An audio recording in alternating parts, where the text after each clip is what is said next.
एक एहतजाजी धरना ये धरना चौक अलंकार होटल के अपोजिट विजयवाड़े में रखा गया है all India Muslim personal law board के ज़ेर तमाम। उसी सिलसिले में प्रेस कॉन्फ्रेंस रखी गई। इस प्रेस कॉन्फ्रेंस के 3 मकासद है। पहला मकसद तो ये कि हम चाहते हैं कि मरकज़ी हुकूमत को तवज्जो दिलाएं कि ठीक है, आपके पॉलिसीज़, आपकी जो आइडियालॉजी कुछ अलग हो सकती है, लेकिन आपके पॉलिसीज़ से आप जो क़वानीन बना रहे हैं, यहाँ का दूसरी अक्सरियत हम कह सकते हैं, जो बड़ा तबका है जिसको अक़लियत कहा जाता है, उसमें भी मुसलमान जो इससे काफ़ी मुतासर हो रहे हैं और हुकूमत के बारे में उनके दिल में नफ़रत पैदा हो रही है और ये किसी मुल्क के लिए मुनासिब नहीं है। जबकि हम एक तरफ चाहते हैं कि दुनिया का सुपर पावर बने और एक तकरीबन 15-16 करोड़ बल्कि 18 करोड़ के करीब तबके को जो है आप छोड़ के पीछे कर दें और फिर उनके जहनों में इंतशार की कैफियत पैदा करें और दुनिया के सुपर पावर बनने का ख्वाब देखें। ये किसी भी मुल्क के लिए मुनासिब नहीं है। हम मरकज़ी हुकूमत से ख्वाहिश करते हैं कि वो पार्लियामेंट सेशन में इस बिल को पेश ना करे और उसको मंजूर होने ना दे, उसको रुकवा दे। ये बेहतर है मुल्क के लिए भी। और दूसरी चीज़ ये है कि जो है हम सेकुलर हिंदू भाइयों से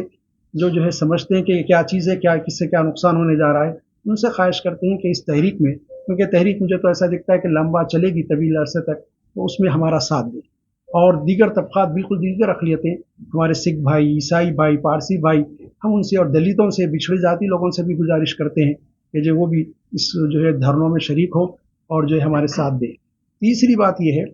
कि जो है आमतुल मुस्लिमीन से हम गुजारिश करते हैं कि जब कभी all India Muslim personal law board की क़ियादत आपको कॉल दे तो आप जो है हमेशा तैयार रहें, ताकि हम जिद्दोजहद करें और ऐसे क़वानीन जो हमारे जो है वक़्फ़ इमलाक के तहफ़्फ़ुज़ के ख़िलाफ़ बनाए जा रहे हैं, शायर इस्लामी को जिससे नुकसान पहुँचता है, मसाजिद, क़ब्रिस्तान, दरगाहें, आशुरखाने जिसकी ज़द में आ रहे हैं, इसके तहफ़्फ़ुज़ के लिए उम्मत मुस्लिमा को उठ खड़ा होना लगा। और एक बात यह है कि आप संजीदगी से गौर करें कि दस्तूर में जो बुनियादी हुकूक़ दिए गए हैं, उसमें ये 3 जो कानून है, जो आर्टिकल्स हैं, आर्टिकल 14, आर्टिकल 25 और आर्टिकल 26, ये तीनों की नफ़ी होती है और तीनों पे ज़रब पड़ती है। ऐसा कानून मुद्दव्विन किया जा रहा है, ऐसा कानून मंजूर कराने की कोशिश मुद्दव्विन करके पार्लियामेंट से की जा रही है, जिसमें जो बुनियादी जो राइट्स दिए गए, फंडामेंटल राइट्स है, वो मुतासर होते हैं। और ये मुनासिब नहीं है कि फंडामेंटल राइट्स से छेड़खानी की जाए। कि अगर आर्टिकल 14 पढ़ के देखें, आर्टिकल 25 और 26 को देखें, तो जो तीनों जगह पर जो है ये तीनों के तीनों मुतासर होते हैं।